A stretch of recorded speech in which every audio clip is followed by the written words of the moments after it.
पहले तो बहू को बेटी बनाकर घर में लाते हैं, और जब वो बहू में रहकर बेटी जैसा व्यवहार करने लगती है तो फिर सास से बहू बनने के तरीके दिखाती है। तो आपका क्या मतलब है? सारी जगह की जड़ सास होती है। अब ये देखो, बात सीधी बताओ तो उल्टी लगती है, उल्टी बताओ तो उल्टी लगती है। हमारा कहने का मतलब ये है कि जो बेटी है उस बेटी रहने दो, और जो बहू है उससे बहू रहने दो। पहले सास बहू को देखने के समय पर बड़ा प्रेम बरसाती हैं और कहती हैं कि हम तो तुम्हें अपनी बेटी के जैसा रखेंगे, और वो यही सोच बहू जब मैं बेटी की तरह रहने लग जाती है उसे बहू के तौर तरीके सिखाए जाते हैं। इसलिए पूर्व से ही तैयार हो, बहू बहू रहने दो और बेटी को बेटी रहने दो, ताकि आने वाले किसी मेहमान अथवा रिश्तेदार को भी भली भली प्रकार से पता लग सके कि बहू कौन है और बेटी कौन है। बस करो, आपसे तो जब भी बात हो आप तो ज्ञान बरसाने लगते, पता नहीं कितना आगे घूमते रहते हैं, लेकिन हमारे ज्ञान के आज तक मेरी चली तो एक नहीं। मैं भी आपके सामने अपनी चलाना चाहती हूँ, लेकिन तो नहीं चलने देते। जिस दिन से विवाह हुआ है तब से लेकर अब तक मैंने जितनी भी बातें ही वो सब जाती हैं, तुम जितनी बातें कहती हो वो सारी की सारी चल जाती हैं। कहना चाहते हैं इस घर में सिर्फ मेरी चलती है। चल तो आपकी है, चाहे प्रेम से चले या थोड़े क्रोध से चले। तो आपका कहने का मतलब ये है आपकी इस घर में बिल्कुल नहीं चलती।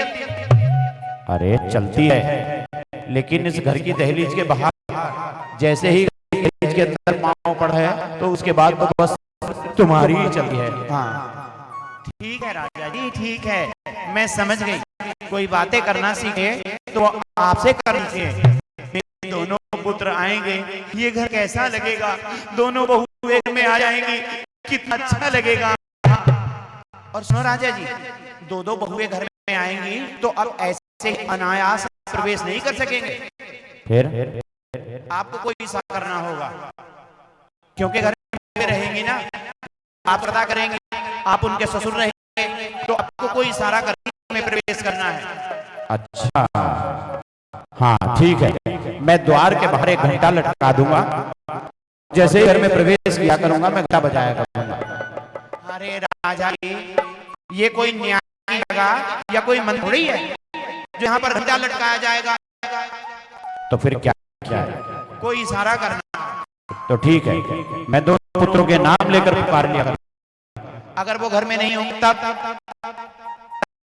भी आप उनके नाम पुकारोगे तो वो सोचेंगी कि उनके ससुर का दिमाग चल गया है, घर में बेटे हैं नहीं और उनको पुकारते पुकारते रहे। अरे तो ये बताओ आखिर मुझे करना क्या है? मैंने अभी कितने विकल्प आपको दिए, लेकिन सारे आपने काट दिए। इसी प्रकार बातें मैं करता हूं लेकिन चलती तुम्हारी है। बोलो करना क्या है? जब आप महलों में प्रवेश करें तो आपको खांसते हुए घर के अंदर ना, बिना बीमारी के। हाँ कोई जरूरी थोड़ी है कि बीमारी हो। ठीक है, मैं खांस कर ही आ जाया करूंगा। अब ये तो बता कैसे खांसोगे? खांस करूंगा बस। नहीं नहीं, खांस के जाओ।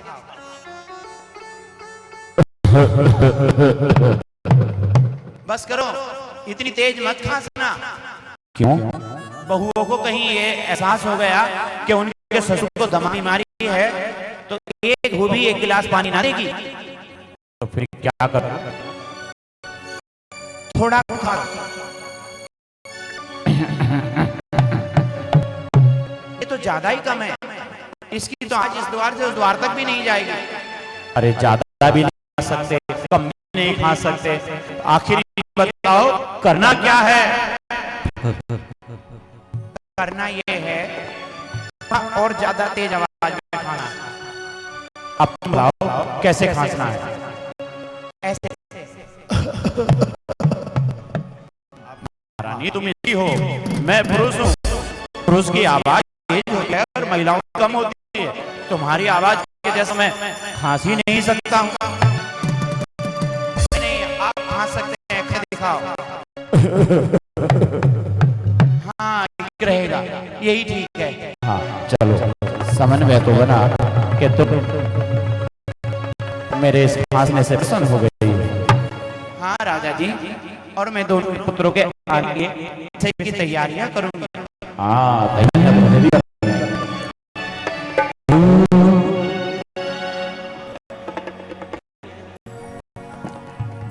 हो सजा तो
राजा जी,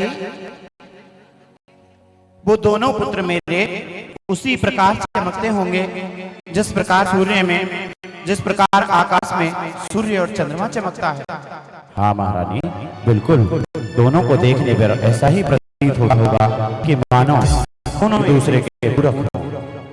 सूरज है वो मेरे चंदा है वो, सूरज है वो मेरे चंदा है वो मेरी आंखों के तारे हैं वो, सूरज है वो मेरे चंदा है वो, सूरज है वो मेरे चंदा है वो मेरी आंखों के तारे हैं वो, सूरज है वो मेरे चंदा है वो, सूरज है वो मेरे चंदा है वो मेरी आंखों के तारे हैं वो, जीती हूँ मैं उन्हें देख देख कर, वो मेरी आंखों के तारे हैं वो, सूरज है वो मेरे चंदा है वो, सूरज है वो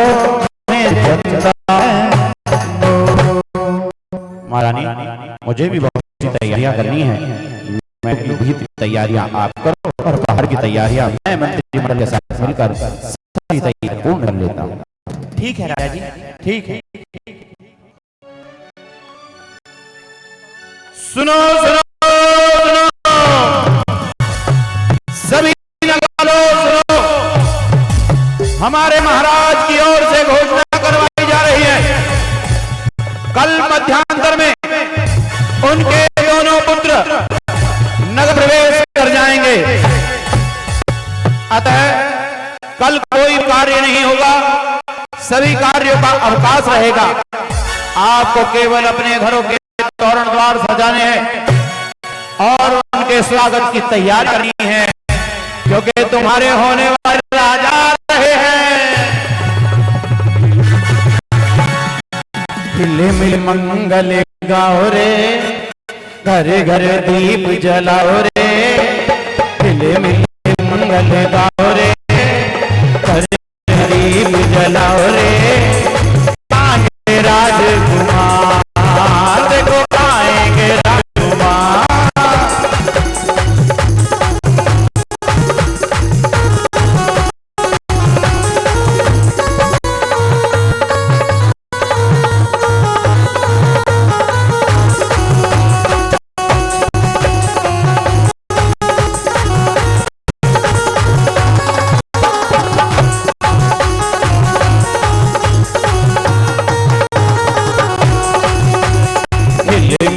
मंगल गाओ रे, घर घर दीप जलाओ रे। आएंगे राजकुमार, आएंगे राजकुमार।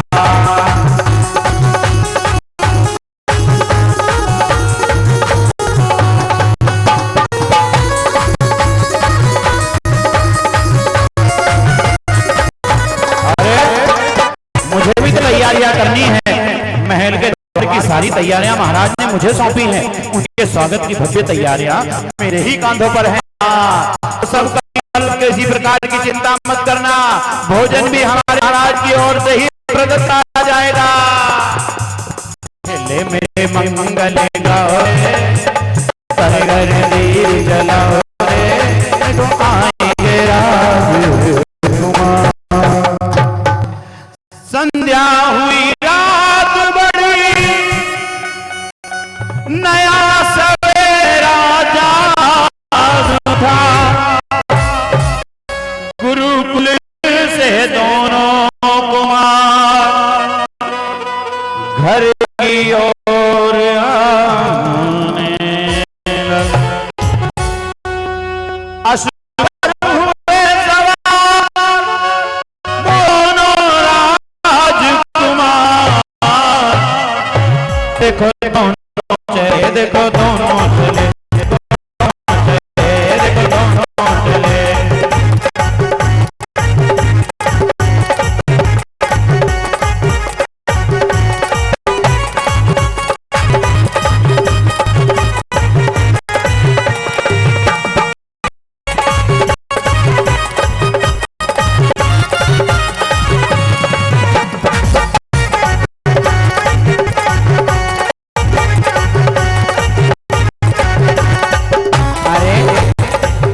देखकर तो पता ही नहीं पड़ता कौन छोटा है और कौन बड़ा है।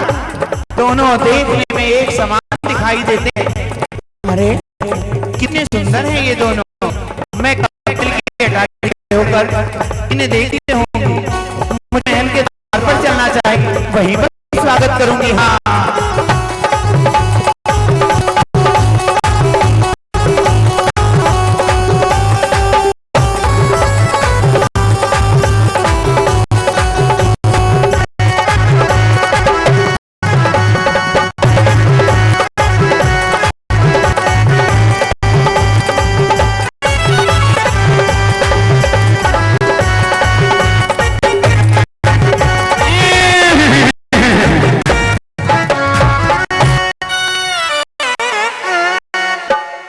भैया।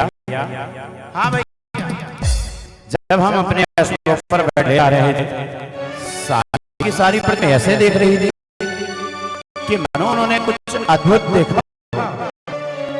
हाँ भैया, ये दोनों राजकुमारों को देखकर यही सोच रही होगी कि आने वाले समय में इन दोनों में कौन हमारा राजा होगा। यही उत्साह सारी प्रजा के मन में रहा होगा। हाँ भैया, हो सकता है यही उत्साह इनके मन में हो और ये सोच रहे हो कि हम दोनों में राजा कौन बनेगा।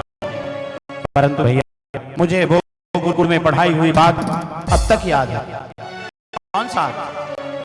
जब गुरुजी ने हमें एक लकड़ियों का ढेर दिया और कहा कि इसे तोड़कर खाओ, कौन तोड़ेगा? जानते हो भैया क्या हुआ? ये कि वो लकड़ियों का ढेर किसी से नहीं था। और जब गुरुजी ने एक एक लकड़ी सब विद्यार्थियों के हाथ में दी तो सारी की सारी लकड़ियां एक एक करके टूट गई। तो इस बात का मतलब क्या है, कहना क्या चाहते हो? मैं ये चाहता हूं कि ये पिताश्री ने ये सोचा कि मेरे दोनों पुत्र योग्य हैं और दोनों को बराबर राज दे दिया जाए, ये वे राज्य के दो भाग करेंगे, तो भैया मैं ये स्वीकार नहीं करूंगा।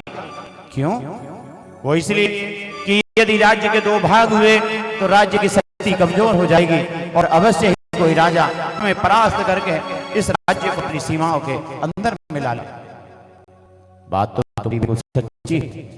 मेरे मन में भी यही विचार आ रहा था कि अगर पिताश्री ने ये कहा कि मैं दोनों को तो बराबर संपत्ति देना चाहता तो मैं उसे लेने से इनकार कर दूंगा और पिताश्री से कहूंगा ये सारा का सारा राजपाट आप मेरे भाई को दे दीजिए और मैं अपने भाई के साथ रहकर प्रजा की सेवा करूंगा। नहीं भैया, राजपाट आप स्वीकारना और प्रजा सेवा मैं करूंगा। अरे नहीं, राजा जैसे दिखते हो इसलिए तुम्हें राजा बनना चाहिए और प्रजा मैं करूंगा। नहीं भैया, आप भी तो कामदेव के समान सुंदर दिखते हो तो राजा आपको होना चाहिए और प्रजा की सेवा करूंगा। मैं तो बस पिताजी से अपनी एक जिज्ञासा रखूंगा। कौन सी जिज्ञासा? वो ये जिज्ञासा भैया, बाल्य अवस्था में जिस जगह पर पिताजी हमें अपने कांधे पर बैठा चंद्रमा दिखा रहे थे ना, आज मैंने चंद्रमा देखा है। कैसी बातें करते हो, इस समय सूर्य दिखाई देगा। भैया मैं सच कह रहा हूं, मैंने एक सुंदर चंद्रमा को देखा है और चंद्रमा में तो दाग भी दिखाई देता है। जिस चंद्रमा को मैंने देखा उसमें दाग नहीं था। अरे कहीं तुम कन्या की बात तो नहीं कर रहे जो मुझे देखकर मुस्कुरा रही थी? नहीं भैया, आप जब प्रजा की ओर देख रहे थे तब वो मुझे देख रहे थे, वो आपको नहीं मुझे देखकर मुस्कुरा रही थी। नहीं, वो कन्या मुझे देखकर मुस्कुरा रही थी। तुम्हें गलत आभास हुआ है कि तुम्हें देखकर मुस्कुरा रही थी। जिस समय सारी प्रजा तुम पर पुष्प दृष्टि कर रही थी उस समय ही मेरी दृष्टि उस पर गई तो वो मुझे देखकर प्रसन्न हो रही थी। नहीं भैया, वो मुझे देखकर प्रसन्न हो रही थी। बात को मत बढ़ाओ, वो मुझे देखकर प्रसन्न हो रही थी। इसलिए जाकर मैं पिताश्री से ये कहूंगा कि सारा राजपाट भाई को दे दो और उस कन्या से मेरा विवाह करा दो। भैया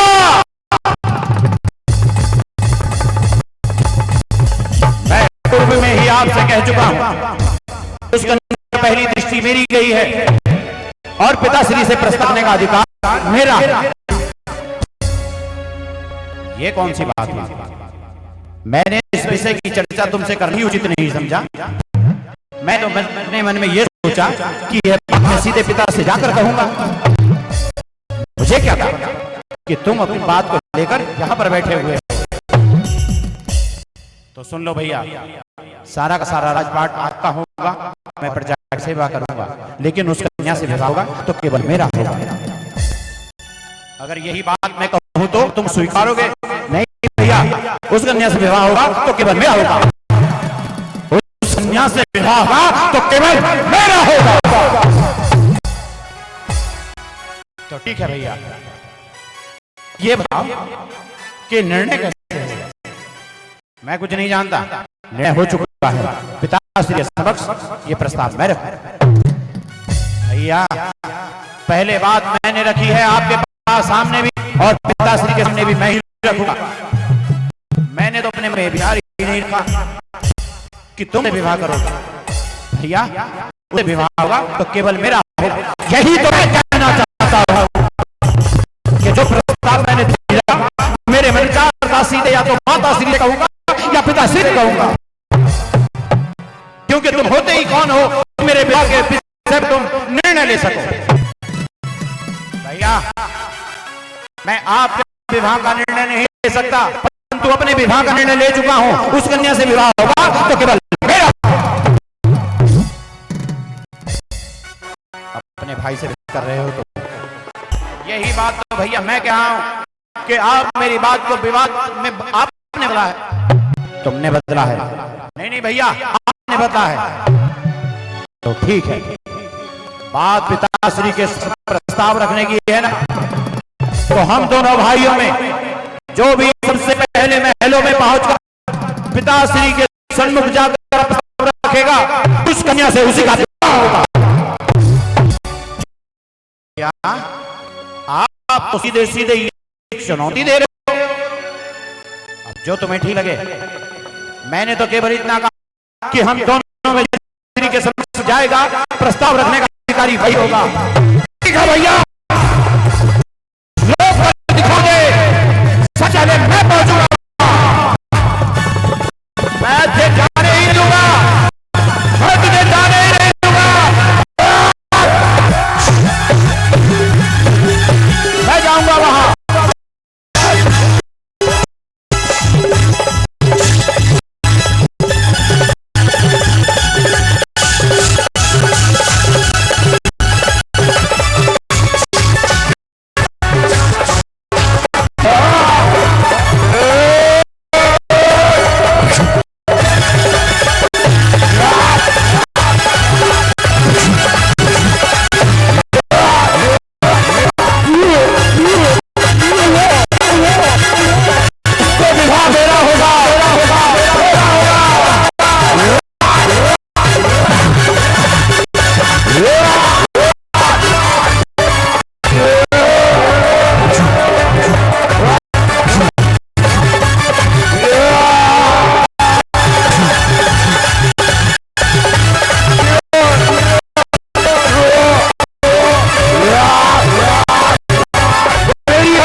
अपने विषय पर ना तो कम से कम अपने पिता के मान सम्मान के विषय पर तो सोचा होता, अपने गुरु के विषय पर सोचा होता।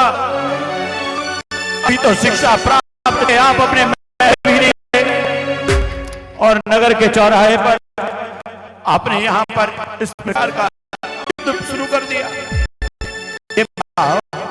आखिर किसको लेकर दोनों के बीच में विवाद हो रहा है? मुझसे क्या कहते हो? है भूषण से पूछो।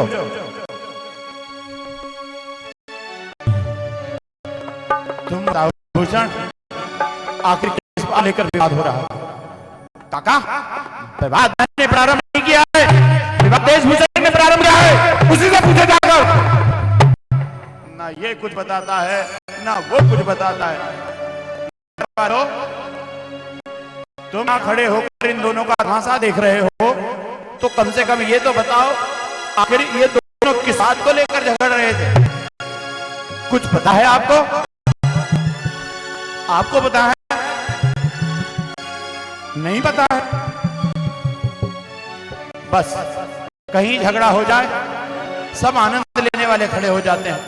अरे कम से कम ये तो देखा होगा कि ये दोनों झगड़ क्यों रहे हैं, किसी ने आकर रोका तो होता। बताओ पुत्रों, बताओ आखिर किस बात को लेकर बात हुआ है? काका, आप केवल इतना सा है कि हम दोनों भाइयों ने निर्णय लिया है कि जो भी पिताश्री के पास से पहले जाएगा वह अपना प्रस्ताव रखेगा।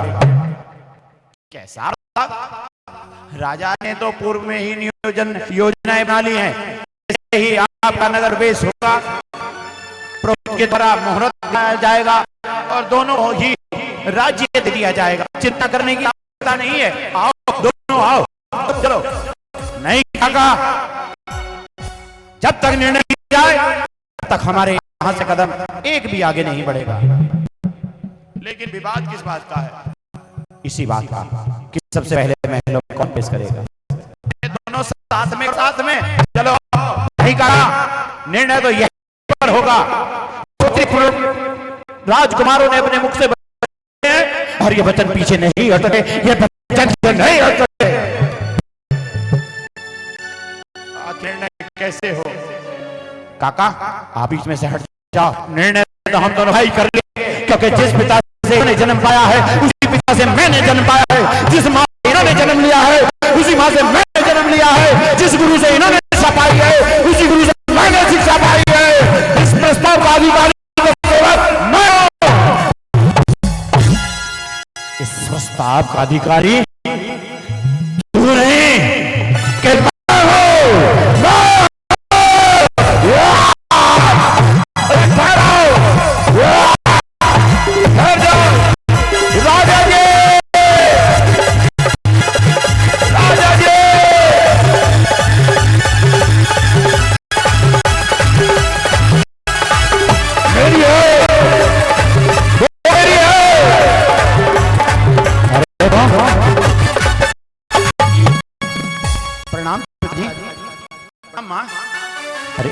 क्यों झगड़ रहे हो? आखिर क्यों झगड़ रहे हो?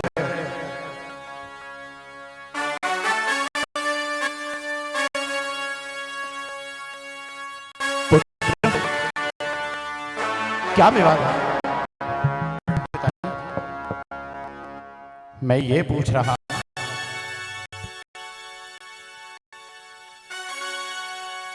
कि आप यहां पर क्यों आए?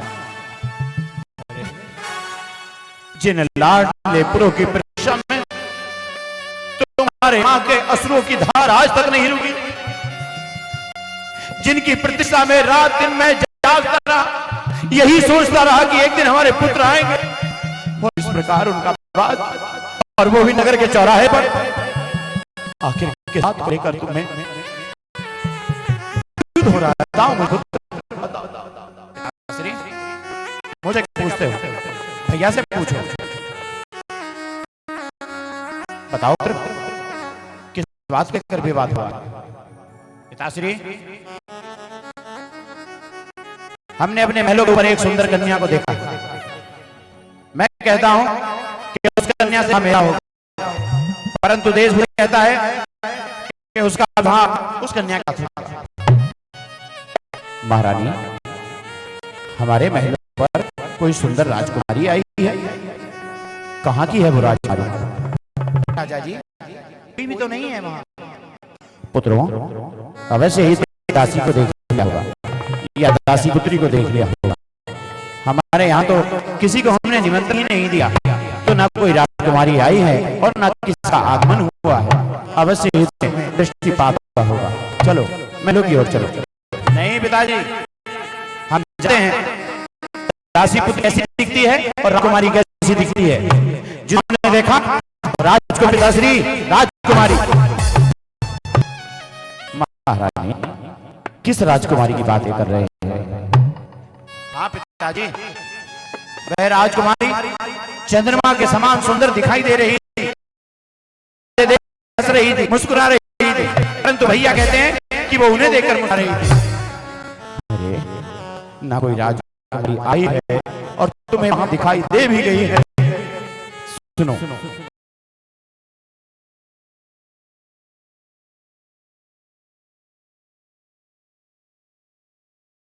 हैं, आओ, हम दोनों भाई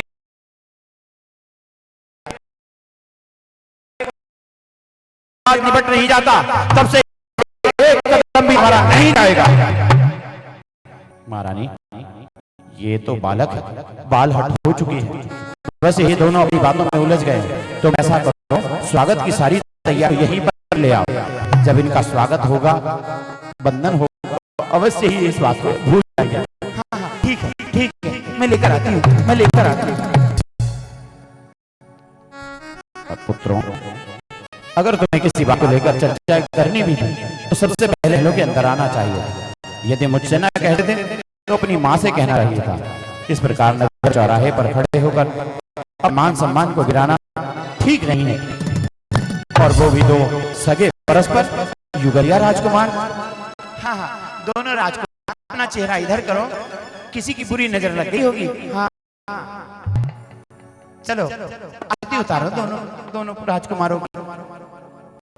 पिताश्री, यही कन्या है जिसे हम विवाह करना चाहते हैं। कहते थे ना पिताजी कि महलों पर कोई कन्या नहीं है। ये देखिए वो राजकुमारी है, उसी राजकुमारी से मैं विवाह करना चाहता। नहीं, उस कन्या से मेरा विवाह होगा, तुम्हारा नहीं हो सका। उस कन्या से विवाह होगा तो क्या होगा? अभी तक देखो आ गई है, उससे विवाह होगा तो मेरा होगा, मेरा होगा, मेरा होगा। अभी नहीं, चुप हो जाओ, चुप जाओ।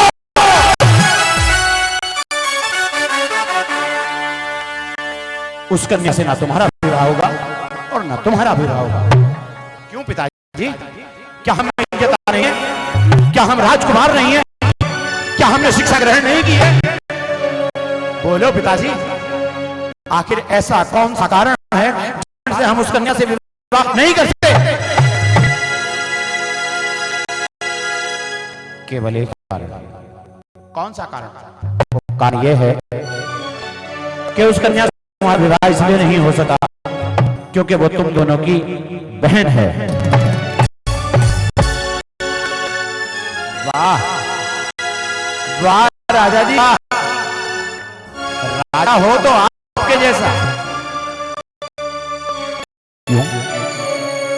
ऐसा क्या कहा मैंने? पिताजी, दो भाइयों के बीच में एक कन्या को लेकर विवाद बढ़ा तो आप ही अन्यत्र कन्या हमारी बहन बना दी।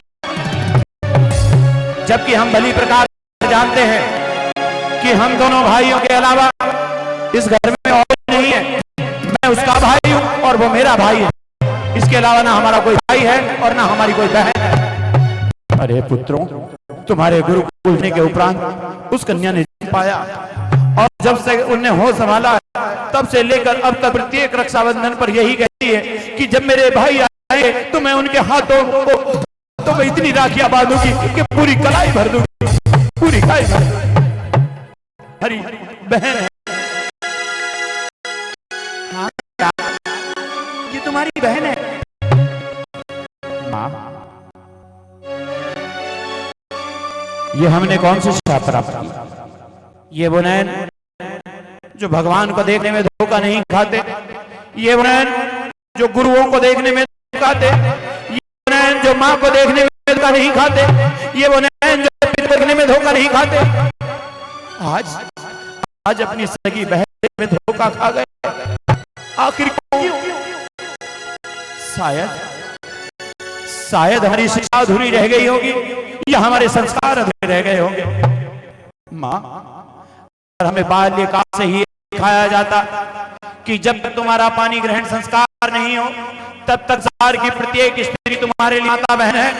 तो ये अपराध हमसे नहीं होता, ये अपराध हमसे नहीं होता, ये अपराध हमसे ही होता। ये अपराध हमसे दोबारा ना हो, इसलिए मैं आजीवन ब्रह्मचर्य व्रत करता हूं। भैया, मैं भी जान गया हूं, पहचान गया हूं, हमसे हुई है और इस भूल का केवल एक ही प्रायश्चित है। संसार की सभी नारियां हमारे लिए आज से मां बहन है। मैं भी ब्रह्मचर्य व्रत अंगीकार करता हूं। नहीं मित्रों, इतनी छोटी है तुमसे ये सब नहीं हो पाएगा। अभी तुम इस व्रत को स्वीकार मत करो। अपनी माँ के स्वप्न की ओर देखो। रात दिन चर्चाएं करके मुझसे कहती थी कि उसके घर आंगन में नहीं दो बहुएं आएंगी, दो बहुएं आएंगी। रोक रोक कर मुझसे कहती थी कि दोनों का विवाह मैं एक थी एक पर करना चाहती हूँ। मेरे लिए ना सही, अपनी उस माँ के आंसू की ओर देखो। तुम्हारी प्रतीक्षा में अब तक उसने आंसू बहाए। माँ, तुम्हारा यह स्वप्न था कि दोनों भाइयों का विवाह एक तिथि में एक समय में हो, तो हम दोनों भाइयों का विवाह हो चुका है। किसके साथ? दाग दुल्हनिया के साथ। आज हमने अपने आप को छान लिया है। हम उसी की पहचान करने अब यहां से मनगमन करेंगे। मेरे पुत्रों, आप हमें छोड़कर नहीं जा सकते, हमें छोड़कर नहीं जा सकते। भैया, घर छोड़कर तो बेटियां जाती हैं। हमें तो कितने भी बेटे ये सब पिता के घर में रहते हैं। घर आंगन में अगर एक भी बेटी हो तो उसी घर आंगन छोड़कर जाना पड़ता है। हमें से ही निर्णय हुआ है कि बेटों के घर और बेटी के लिए वर का चुनाव होता है। आप घर छोड़कर नहीं जाएंगे, दिया जाती बेटी लाडो, जब बेटी एक घर का त्याग कर दूसरे घर की ओर जाती है तो एक नहीं दो लोगों का नाम रोशन करती है। लेकिन जब कोई बेटा या बेटी धर्म को अंगीकार कर अपने घर का त्याग करके धर्म के मार्ग में आगे बढ़ता है तो वो अपने कुल का नहीं, अपने नगर का नहीं, पूरे राष्ट्र का नाम रोशन करता है, पूरे राष्ट्र नाम रोशन करता है। बड़ा भागी हूं मैं कि मैं पिता हूं, लेकिन मैं पिता हूं, मैं ये भी नहीं कह सकता कि तुम चले। मेरे पुत्रों, अभी तुम्हारी आयु नहीं है। वन विहार समय मेरा है, तुम्हें सिंहासन संभालना होगा, तुम सिंहासन संभालना होगा। भैया, मैं जानती आज तक कोई अपनी पुत्री की विवाह नहीं कर पाया। आप मेरी डोली को गादा देकर चले जाना, मेरी डोली को गादा देकर चले जाना। भैया, मेरे राखी के बंधन को निभाना, भैया मेरे छोटी बहना को ना रुलाना, भैया मेरे छोटी बहना को ना रुलाना। मेरे पुत्रों, शायद मैं तो अपने आप को संभाल भी लूंगा, परंतु तुम्हारी माँ और तुम्हारी बहन ये रो रो कर बजाएंगे, ये रो रो कर बजाएंगे, रो रो कर बजाएंगे। मेरे लाल, मैं कब से प्रतीक्षा में थी कि एक दिन तुम लौट कर आओगे, तुम्हारा विवाह होगा, मेरे आंगन में दो दो बहुएं होंगी। मुझे नहीं पता था कि जिस दिन तुम लौट कर आओगे फिर मेरी ऐसी प्रतीक्षा होगी कि तुम्हारे आने की कोई नहीं होगी। मेरे लाल, लौट चलो महल की ओर, लौट चलो। माँ, जब हम इन महलों में रहेंगे, अपनी बहन की ओर देखेंगे तो हमें स्वयं गिलानी होगी कि हमने इतने वर्षों तक शिक्षा प्राप्त की और बहन नहीं पहचान पाए। माँ, अवश्य ही संसार में धोखा चल रहा है, इस संसार में धोखा चल रहा है। पिता पुत्र को धोखा दे रहा है, पुत्र को धोखा दे रहा है, माँ पुत्र को धोखा दे रही, पुत्र माँ को धोखा दे रहा है। माँ, ये सारा धोखे में चल रहा है। इस धोखे को समाप्त करना चाहते हैं माँ, इस धोखे को समाप्त कर जाते हैं। मेरे लाल नहीं जाओ, मेरे लाल नहीं जाओ।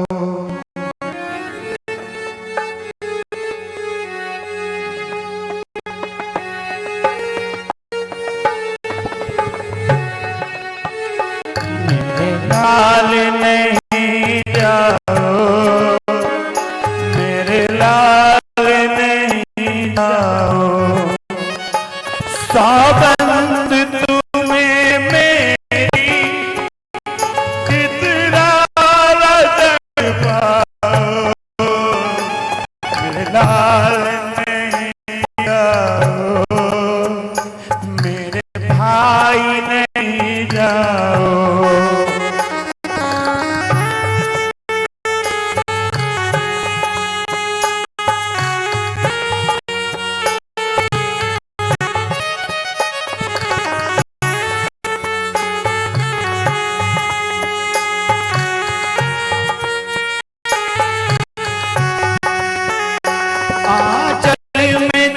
पाके तुझे एक बार रो लूं मैं, आंचल में छिपा के तुझे एक बार तो रो लूं मैं।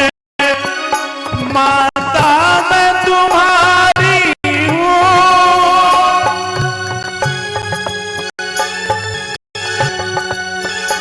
माता मैं तुम्हारी हूँ, मेरी कोई सदा जाओ, नाल नहीं जाओ, मेरे नाल नहीं जाओ। रोके रुके बढ़ते गए कदम, आंसू कुछ नहीं सके बैरागी के कदम।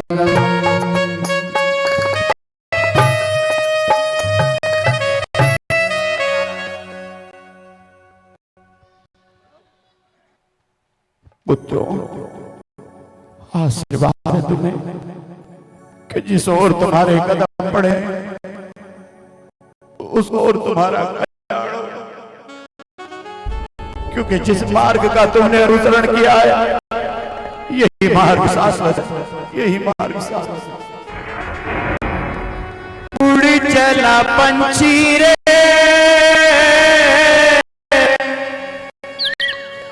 हरी भरी डाल से, रोको रे रोको कोई हमको बिहार से।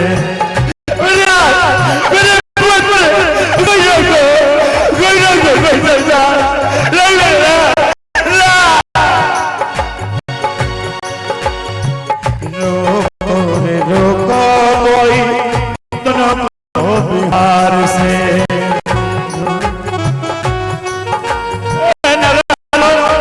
ये हमारे रोके रुकते नहीं है, ये तुम्हारे होने वाले राजा है।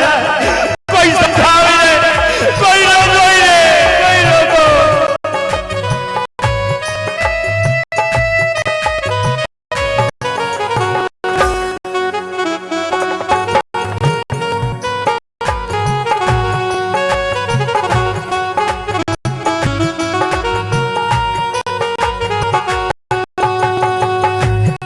आज है सुनी सुनी शहर गलियां, बाग जड़ गए सारे मुरझा गलियां।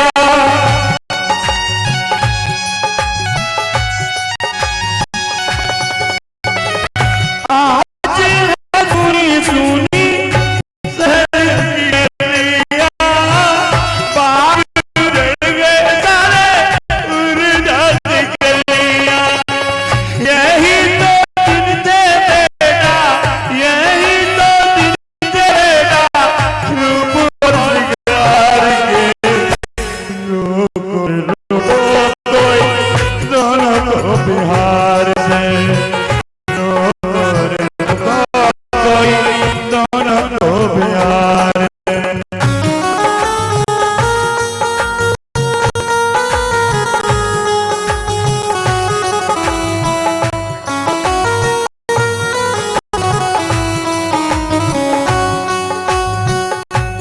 आजा रे आजा रे मेरे लाल, आजा रे ना जा रे, ना जा रे मेरे लाल, आजा रे ना जा रे।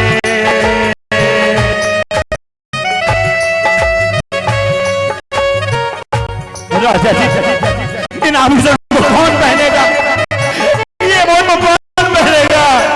बुला के आओ रे, ये मोती सुने, ये वस्त्र सुने हुए, इन्हें कौन पहना? कौन पहनेगा? कौन पहनेगा? कौन पहनेगा? कौन पहनेगा? महारानी, बड़ भाग्य जो तुमने अपने पुत्रों को जन्म दिया तो केवल हमारे लिए नहीं, संसार के लिए अपना जीवन जिएंगे, जो संसार का हमारे प्रशस्त करेंगे। धन्यवाद धन्यवाद है हमारे, धन्यवाद है हमारे। जीवन के किसी भी पल में वैराग्य उपज सकता है, संसार में रहकर प्राणी संसार को तज सकता है।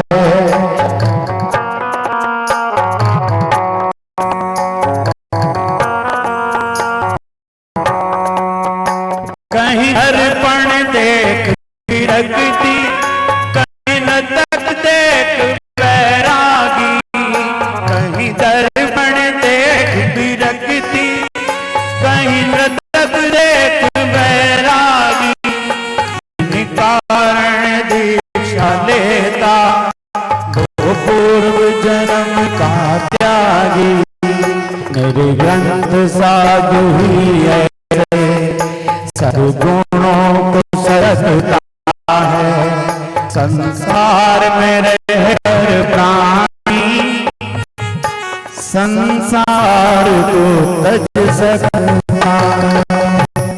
सभी को जय जिनेंद्र। यदि कोई त्रुटि हुई हो तो क्षमा प्रार्थी हैं। ये तो केवल एक नाटक है, तो कितने लोगों की आंखें न गई हैं। और सोचो जब साक्षात गुरुवर अपने घर से निकले होंगे तो उन घरों में कितने आंसू बहे होंगे, तब जाकर हमें ऐसे धर्म की प्रभावना करने वाले दिगंबर आचार्य मिलते हैं, मुनिवर मिलते हैं, जयकारा लगाएंगे। और आचार्य गुरुवर विद्यासागर महाराज की, आचार्य समय सागर महाराज की, निर्यापक श्रवण मुनि श्री अभय सागर महाराज की, मुनि चंद्र सागर महाराज की, मुनि श्री सागर महाराज की, वंदनीय संघ की।